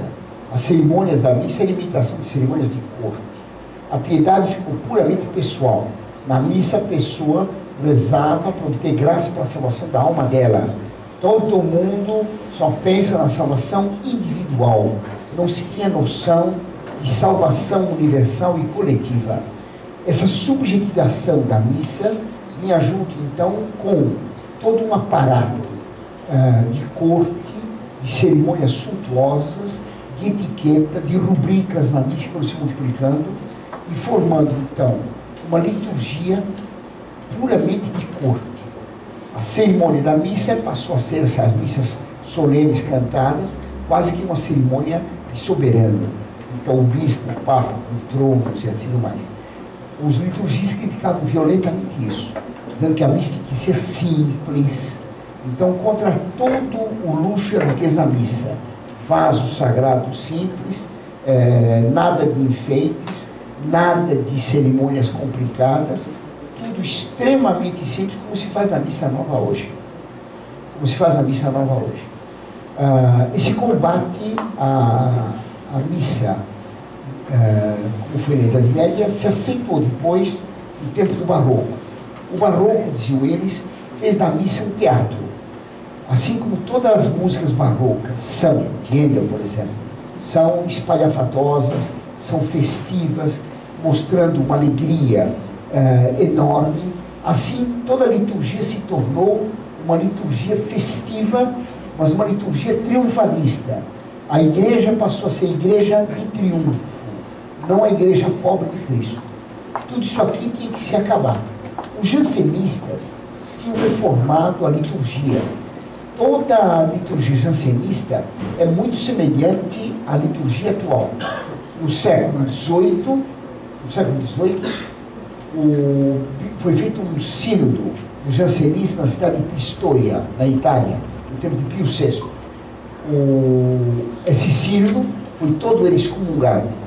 Eles ainda usavam a palavra transubstanciação, mas defendendo tantos erros na liturgia e tantos erros em teologia, que o Papa excomungou todos eles, Pio VI. Depois vieram a Revolução Francesa e tudo mais. No século XIX, então, Dom Guéranger fez esse retorno. O liturgista Dom Guéranger, que continuou com esses alemães, ele vai se desenvolver muito na França depois da guerra, entre 1945 até 1965, são os beneditinos e os dominicanos franceses, isto é, os jesuítas também, mas principalmente os beneditinos e os dominicanos, que vão trabalhar na reforma da liturgia. Então, Baudouin, nesse tempo aqui, ele tinha muito medo, porque ele tinha sido bem condenado por Pio XI, ficava no ostracismo. Então, ele se mudou para Paris, com Baudouin, e em Paris, para mascarar o que ele fazia, ele ficou vigário em uma cidadezinha lá do interior e montou uma casa de recuperação de padres alcoólatras. Então, durante toda a semana, ele cuidava de padres bêbados para recuperá-los para a igreja. Isso era pura máscara, como pastelaria de chinês. Pastelaria de chinês vende pastéis no balcão e por trás contrabando. Certo? Então, ele tinha as casas de recuperação de alcoólatras na fachada. No fim de semana, ele convidava pessoas de Paris, padres, estudiosos, para virem estudar a liturgia com ele, onde ele espalhava todos os erros do modernismo aplicados à liturgia. Então, funcionava secretamente um centro de formação litúrgica, herética e modernista. Está claro? Ele tinha medo. Ele estava suspenso de ordem? Não, nunca foi suspenso. Mas ele tinha medo de Pio XII. Pio XII tinha ele em vista. Ele organizava esses congressos. Num dos congressos compareceu um monsenhor mandado pelo Vaticano. Esse monsenhor assistiu tudo, secretamente, né? E viu que o que se fazia era uma coisa tremenda. E no final, conversando com eles, disse: se eu contasse do Vaticano, estavam perdidos, né? Mas eu não vou contar. O nome dele era Annibale Bugnini, que vai fazer a nova missa. Estava de acordo, né? O Dom Irangê, o Dom Baudouin, Bouyer foi discípulo dele. O Bouyer foi discípulo dele direto. O Bouyer fez parte o padre Luiz Bouyer. Ele era protestante, se converteu ao catolicismo e se aproximou da direita francesa, os ligados lá ao Monraz, etc. Em 1926, quando Pio XI condenou Monraz, eles se afastaram do Monraz e formaram um grupo de esquerda, que era frequentado pelo padre Congat, pelo padre Baudouin, pelo padre Luiz Bouyer, uma porção de antigos direitistas, ficaram todos esquerdistas, né? O padre Baudouin recomendava muito que não se recusasse jamais a obediência ao Papa. Pio XII era muito duro. Então, ele dizia: nós devemos sempre obedecer. Depois que recuarmos, nós pedimos para mudar. Pio XII, ele escreveu, em 1950, a encíclica Mediator Dei. A encíclica Mediator Dei foi em 50.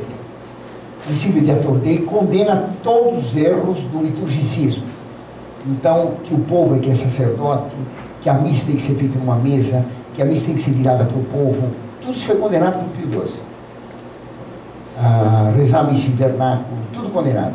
O padre Baudouin dizia: obedeçam absolutamente e depois peçam licença.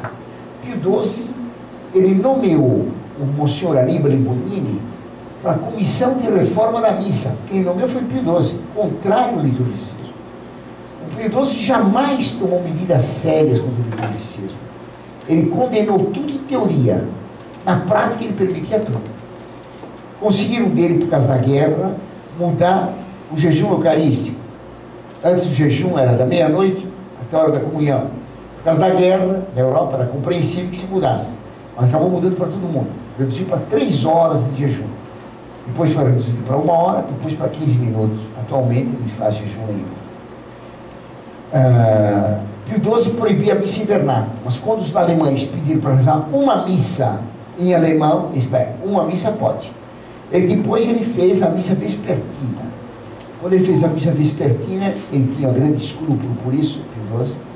Depois, no primeiro dia que teve missas vespertinas, missa tarde, anunciaram para ele que os operários saíram das fábricas às 5 horas da tarde, correndo, satisfeitos porque eles já agora podiam assistir à missa. E multidões de operários para as igrejas assistir à missa. Uma mentira colossal. Quando ele acabou com o jejum eucarístico, diz a Pasqualina que ele passou a noite inteira sem dormir, porque tinha escrúpulos de ter mandado cometer um pecado mortal. Depois se acostumou. No sábado. Foi Paulo VI?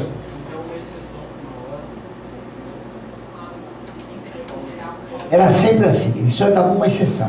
Na verdade, ele abriu o caminho para a coisa. Então, todas as condenações dele é desse jeito. Ele acabava permitindo tudo. Em 1944,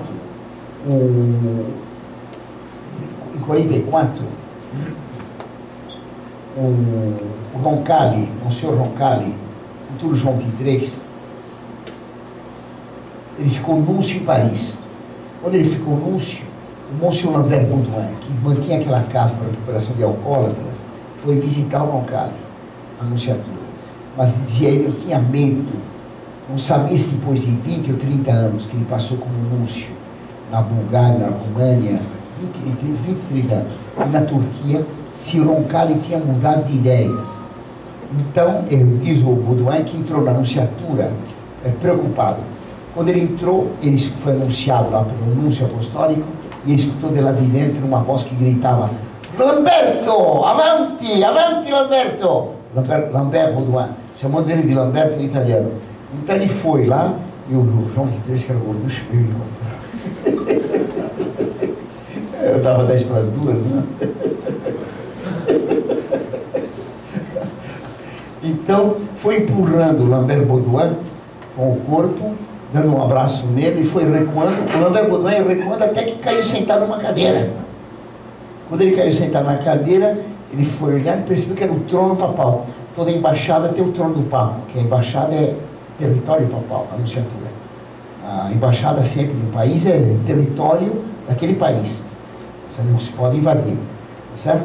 Então tem o trono do soberano do país, que é o Papa, a nunciatura. Ele empurrou, o Roncalli empurrou o Baudouin no trono do Papa. Então ele compreendeu que se Roncalli um dia fosse eleito Papa, as ideias dele estariam vitoriosas. E foi o que aconteceu.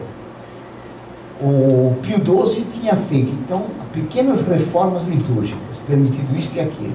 Ele vai, depois, quando ele morre, vai ser nomeado o Sr. Brunini, vai continuar na comissão de reforma de liturgia, e com Paulo VI a coisa vai para diante violentamente. A reforma litúrgica nova, da missa nova, foi feita com a ajuda de 6 pastores protestantes, sob conselho de um bispo luterano sueco, e imitando a missa de Cranmer, anglicana. Essa missa, quando foi feita, a missa nova, quando foi exibida uma primeira vez para os cardeais, todos os cardeais assistiram, e depois tiveram que dar uma opinião. Todos os cardeais condenaram a missa nova. Paulo VI aprovou. A missa nova, como contou o padre, ela teve que ser reformada na definição dela, porque a definição dela dizia que a missa renovava a ceia do Senhor. O número 7, eu acho que é o artigo 7 da instrução do Paulo VI sobre a missa, diz que pelas palavras da consagração está presente aquela ceia em que Jesus Cristo, quer dizer, o que está presente pelas palavras da consagração é a ceia. Quer dizer, é completamente herético. Presente na memória, né? Só pode ser. Porque Sim. a ceia não... Mas colocar que a ceia é mais grave, porque não está presente. Quer dizer, trocar, desde a presença da pessoa, dizer que a ceia está trocando a pessoa pelo fato e não pela pessoa. Isso é gravíssimo. Nossa, não está a ceia, nem se trata da memória. Nossa, está a pessoa de Jesus Cristo inteira, a corrupção de habilidade. E no decreto se diz que não. Pelas palavras da consagração está presente a ceia. Se um padre reza a missa, querendo tornar presente a ceia, em vez de tornar presente o próprio Cristo, a missa é inválida. Então, como disse o padre Renato, a missa, em princípio, a missa nova, em princípio, ela pode ser válida. Mas, de fato, ela é muitas vezes nula, por falta de intenção, ou por uma intenção torcida, tornar o povo Deus, ou tornar presente a ceia. História inválida. Foi a intenção que valida. Por isso o padre distribui a hóstia como ficha. O Paulo VI declarou para o Bonini que ele queria tirar da missa católica tudo que chocasse os protestantes. E Monsenhor Bonini disse que retirou da missa tudo o que tinha de mais católico. Isso é declarado. O senador romano publicou isso aí. A missa nova foi feita para agradar os protestantes, imitando a missa protestante, com a ajuda de 6 pastores protestantes. É uma missa protestantizante. A missa, embora ela não seja formalmente herética, ela é heretizante. Ela favorece uma compreensão da cerimônia segundo a doutrina luterana e não segundo a doutrina católica. Por isso, o resultado dela é uma protestantização do povo. O padre mostrou bem na aula anterior que a lex credendi e a lex orandi estão intimamente ligados. Eles mudaram a lex orandi, introduzindo subrepticiamente uma fé herética, uma fé falsa, não é fé, uma heresia. E isso tem um efeito próprio, que é tornar as pessoas protestantizadas. As missas, como são em todas as paróquias, são festividades protestantes. Aliás, hoje em dia está pior do que culto protestante, né? O Alberto esteve numa missa lá, numa igreja metodista, conta aí.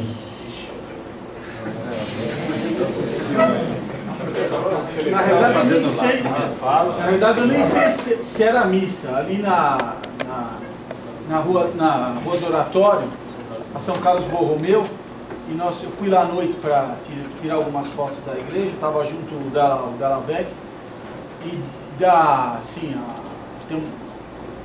nós estávamos a uns 30 metros de distância, um pouco mais até, mais de 100 metros de distância, tirando foto, e se escutava o barulho dentro da igreja. Então eu fui ver o que estava acontecendo lá dentro. E estavam todas as luzes apagadas, tudo apagado. Por fora era roxo, tinham deixado umas luzes roxas por fora. Então o ambiente era de discoteca. E no altar, em frente a onde está o Santíssimo, que eles tiraram do centro e colocaram assim para o lado esquerdo de quem está olhando. Então no altar, nesse lugar, em frente ao Santíssimo, uma banda de rock. Uma fulana cantando feita uma desesperada, né? E gente tocando guitarra, violão. E o padre estava dando a volta na igreja com o Santíssimo exposto. E tinha assim, no meio daquela escuridão... Luz estroboscópica. No meio da escuridão, eles tinham feito, acho que incensamento, que tinha um cheiro de incenso, uma fumaça. Então parecia mesmo uma discoteca, fumaça. E o padre andando então com o Santíssimo levantado assim, né? E todo mundo com a mão assim, cantando e tremendo. Aí eu fui embora, eu xinguei um pouco lá na porta, né? Tinha lá um rapaz que também se vê que estava curioso, né? E me apoiou lá o xingamento. Depois na saída eu falei lá com o sacristão. Bigode. O Bigode, O que ele falou? Falei, isso daí não parece uma igreja católica. Ele falou, você tem razão, não parece mesmo. Ele também estava com raiva, porque era um tal absurdo. Então foi com isso que se destruiu a liturgia, se destruiu a missa, isso destruiu a fé. O movimento litúrgico foi o grande triunfo do modernismo. O modernismo triunfou na teologia do Vaticano II, mas o povo nunca leu o Vaticano II. O povo aprende as besteiras do Vaticano II através da missa. A missa é que impregnou um pouco de ideias mais.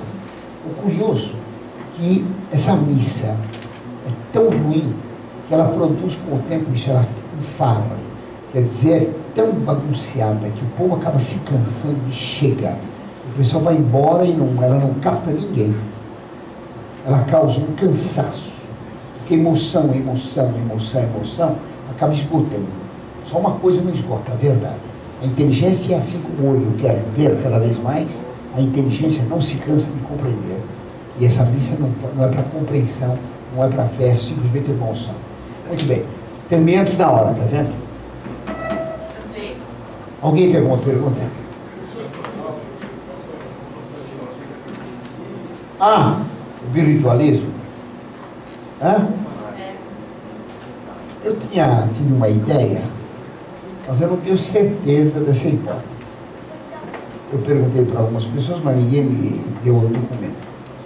Todo rito, quando foi feita a nova missa, os padres de Dom Lefebvre e os amigos de Dom Lefebvre e todos os direitos acusaram Paulo VI de introduzir um birritualismo. O padre leu hoje um documento de Paulo VI dizendo que fez um novo rito. Um novo rito da missa. Quer dizer, aboliu um, fez outro. Mas era usado de birritualismo. Todo rito só tem uma missa. A missa melquita é só uma. Não se pode rezar a missa melquita ou rito melquita em latim. Tem que ser em árabe. árabe ou grego. Não se pode rezar a missa russa em grego. Cada rito tem uma só missa naquela língua. Não pode ter duas missas no rito. Então, se acusou, os tradicionalistas acusaram Paulo VI de virtualismo. Agora, os modernistas estão dizendo que o Papa, liberando a missa antiga, caiu no erro do birritualismo. A acusação de birritualismo é um absurdo, porque na igreja tem rito romano, bracarense, ambrosiano, mozárabe, bizantino, copta, 40 ritos. A igreja é plurirritualista. Como se acusa de birritualismo? Está errado a expressão. A igreja sendo plurirritualista não pode ser acusada de birritualismo. E tendo 40, tem mais que 2. O que quer dizer birritualismo? Que no rito romano haja 2 missas. Isso não pode. Eu não tenho nenhum documento que diga isso de um Papa. O Papa diz, não pode haver 2 missas no mesmo rito. Se tiver isso aí, nós temos uma coisa bem interessante. Porque o Papa, Bento XVI, declarou que o rito de Santo Quinto, a missa de Santo Quinto, não foi revogada. Se ela não foi revogada e só pode ter uma missa por rito, não cabia lugar para missa nova. Claro? Assim como um país que tem uma Constituição, só pode entrar outra Constituição se abolir a primeira, não pode ter uma nova missa sem abolir a outra. Se Paulo VI não aboliu a antiga, não podia ter proposta nova. Então a nova missa é ilegal. O que vai trazer outro problema grave. E é também porque viola o princípio da lei consuetudinária. Claro, claro. Mas assim como 2 corpos não podem ocupar o mesmo lugar no espaço, 2 missas não podem ocupar o mesmo lugar no rito. E agora tem 2 missas. Certo? O Paulo VI falou que era um novo rito. Não tinha cabimento. Por quê? Está declarado que se um Papa abolisse totalmente o rito romano, ele está excomungado. Aquela cânon do 13 diz isso, né? Qualquer que seja a autoridade, não pode mudar o rito. Não é isso? E Paulo VI fez uma mudança completa de rito. Então, ele estaria incluído nessa condenação. A nova missa, de qualquer maneira, ela não pode ser assistida. Uma pessoa que não conhece todos os problemas, não comete pecado nenhum. Então, uma senhora do meu bairro vai na missa pensando que é a missa de sempre, etc., ela não comete pecado. Agora, ela vai participar dessa missa com luz estroboscópica, moças no trapézio fazendo evoluções, dançarinas e tudo mais. Qualquer senhora de bom senso, até Dona Maricota, vê que aquilo não é missa. Ela vira as costas e vai embora, claro. Se fica, ela tem responsabilidade e culpa na medida que ela compreende. Então, assistir missa nova é pecado? Depende. Depende se alguém compreende o que é a missa nova ou não compreende. Se compreende, porque para ter pecado precisa ter pleno conhecimento e plena vontade. Pleno conhecimento que aquilo não presta e querer fazer o que não presta. Aí tem pecado, senão não. Tá certo? Muito bem. Alguém tem outra pergunta? Sim. O Rosmini. O Rosmini foi um padre do tempo de São João Bosco. Ele é um padre extremamente inteligente. Dom Bosco foi amigo dele, ele foi visitar Dom Bosco. Esse homem, ele escreveu alguns livros extremamente importantes, era um gênio. Ele escreveu um livro famoso, As 5 Chaves da Igreja. Nesse livro ele defende teses erradas. Eu não conheço bem, eu não li o livro. Então, tá vendo? Ele é... então, tá vendo? Então, exatamente, ele era ligado ao movimento jansenista, herético. Tá vendo só? Então, esse homem é herético, foi condenado pelo Santo Ofício. Agora vai ser canonizado. Claro, vai ser beatificado, vai ser tão beato quanto João 23. Aquela Kowalska, como chama aquela? Faustina Kowalska. Faustina Kowalska, também foi condenado pela igreja, condenado pelo Santo Ofício. E foi canonizado, imagina só. É uma confusão. Não? Uma confusão. Muito bem. Diga, filho. Esse livro aqui, também sobre o autor, Se é aquele que você me deu. ele fala que o uso do missal, ele, por exemplo, o Sr. Marco Português, ele sempre Sim. E missais bilíngues, eles eram proibidos, inclusive teve uma proibição para sempre do Papa. Até 1877, foi a última proibição. Mas eu não sabia disso. E depois, aí teve no Pio IX, ele liberou e permitiu, e o Leão XIII pôs no primator. Ah, sei. Então, Pio IX e Leão XIII permitiram. Isso. Então, ele comenta que ele mostra todas as vezes, ele cita que os jansenistas, eles tentaram fazer o missal bilíngue com uma precursão da missa em vernáculo. Claro, com toda a razão. Agora, o fato, o mal não está a desconhecer a tradução do latim. O mal está a dizer que é o povo que reza. Então, o fato de Pio IX ter permitido torna lícito. Mas a ideia embutida lá dentro, que é o povo que reza a missa, essa tem que ser guardada. Então, quando se dá um missal para as pessoas, se deve dizer que a pessoa pode acompanhar a leitura e compreender o que são as palavras, mas compreender que não é ele que reza a missa, quem reza a missa é o padre. Saber o que está acontecendo é diferente da ideia de que está rezando a missa. O senhor conhece a missa dialogada? A missa dialogada foi começada no tempo de Pio XII. É exatamente a continuação dessa leitura do missal. Certo?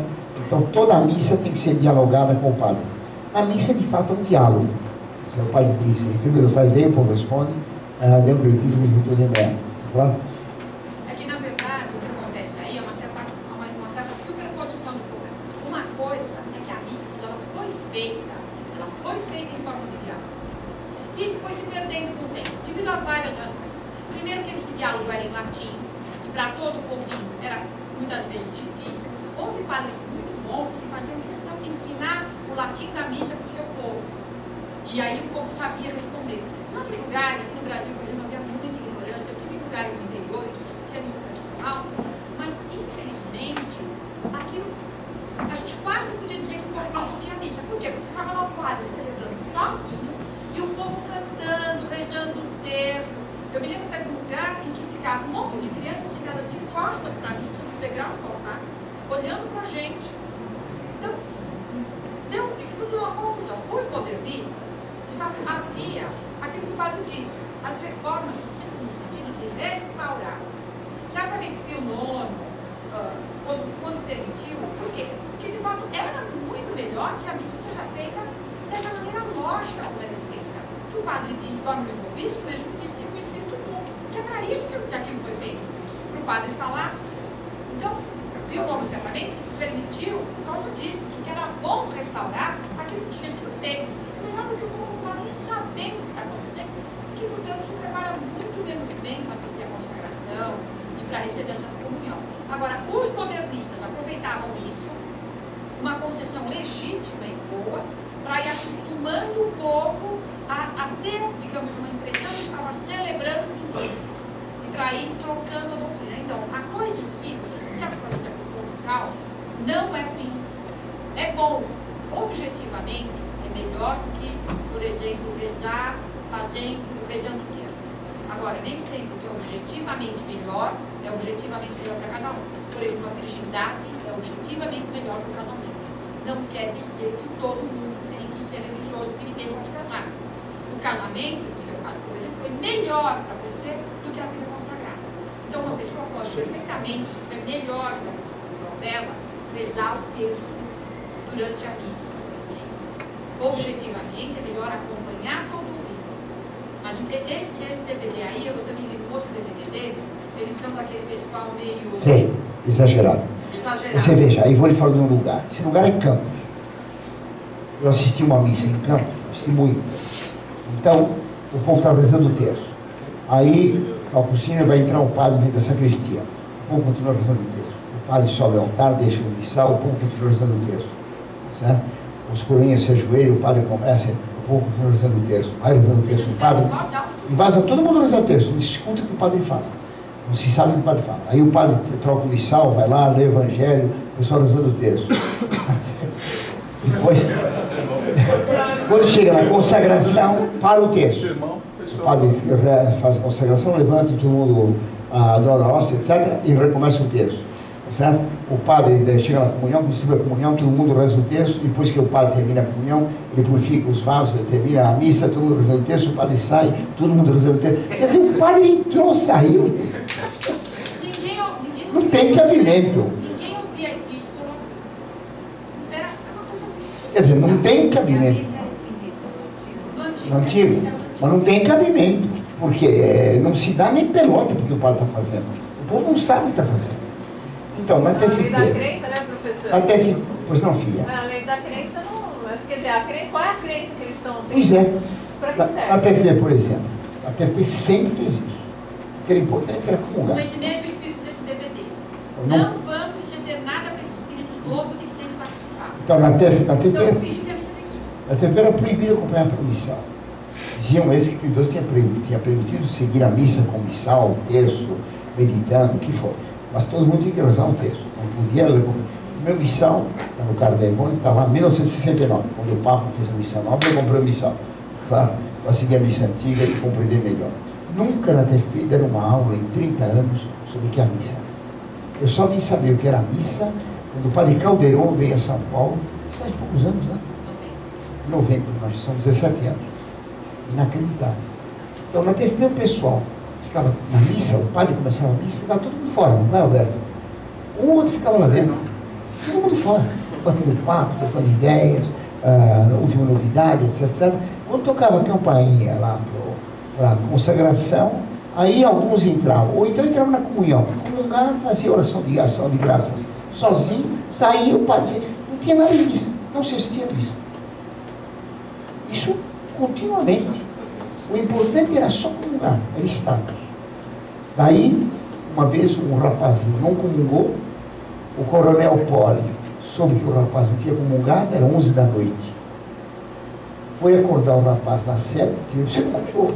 Não, vai comungar, levanta já. Fiz para ele se vestir, levou ele na capela, pegou a hóstia e deu a comunhão para ele e pronto.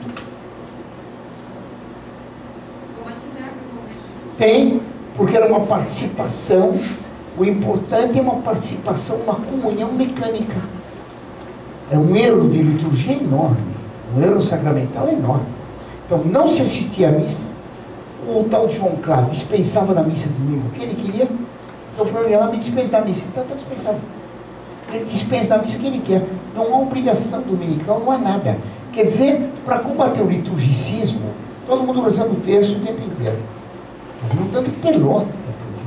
É claro que na missa, se não quiser rezar o terço, é conveniente que reze o terço, um dos mistérios dolorosos. E não simplesmente que ganhe o tempo para rezar o rosário inteiro para ficar mais folgado depois. Aproveitar o tempo da missa, mas isso não tem cabimento. A missa é antiga. A missa é antiga. Não. Não. Com a nova também eles ficam fora. Não, desculpa, deixa eu combater com vocês. Porque esse DVD que ele tem também tem DVD sobre a missa também, não é? Eu acho que ele tem DVD sobre a missa. É um pessoal americano. Eu me lembro de todo, ele é um pessoal americano. Mas eles têm umas coisas assim um pouquinho exageradas. estranhas. É. Então Também tem. porque nesses tempos, tanta confusão, cada um pouco daqui.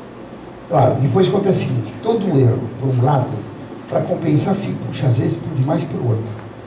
Entendeu? Então, os erros do liturgicismo levaram alguns a fazer uma atitude antilitúrgica contrária. É no outro extremo. No outro extremo. Então não tem equilíbrio. A TFP, por exemplo, me detestava porque eu se acompanhava isso pelo missal. Que Dom Lambert Baudouin, eles nem conheciam Dom Lambert Baudouin, mas eles viram que os beneditinos favoreciam o missal. Então, acompanhar a missa com o missal é herético. O doutor Plínio não faz isso. Então, tem que rezar um texto. Pronto. Sacar Tudo bem. Ele efetivamente critica o uso do missal veladamente. É. Mas eu acho que o único. Outro defeito, é. A gente vai tomar Então, cuidado. esse DVD eu não conheço. Aquele outro que é uma apresentação da missa, sinceramente, eu não lembro nem o que é. Mas eu vi que as coisas tinham uma certa. Certo exagero. Isso na França tem de tudo. Uma vez veio um japonês em casa, lá na Seda Monfort, foi pegar no minha casa. Veio um japonês, olhou, ele gostava da missa antiga, etc. Abriu o missal, viu que estava São José no Cano. Ah, então, rompeu conosco. Porque quem pôs São José no Cano foi o Roncalli, fonte 3. Fonte 3, não era bom, então bota São José na porta do Cano. Mas esse é o tipo de acréscimo orgânico que não pega ali tudo. Claro. Que é um direito se fazer aqui. Claro. Embora a gente possa desconfiar que ele fez por causa disso. Sim. Para começar. Mas em todo caso não era elétrico. Ele era papa, tinha poder para pôr. Claro.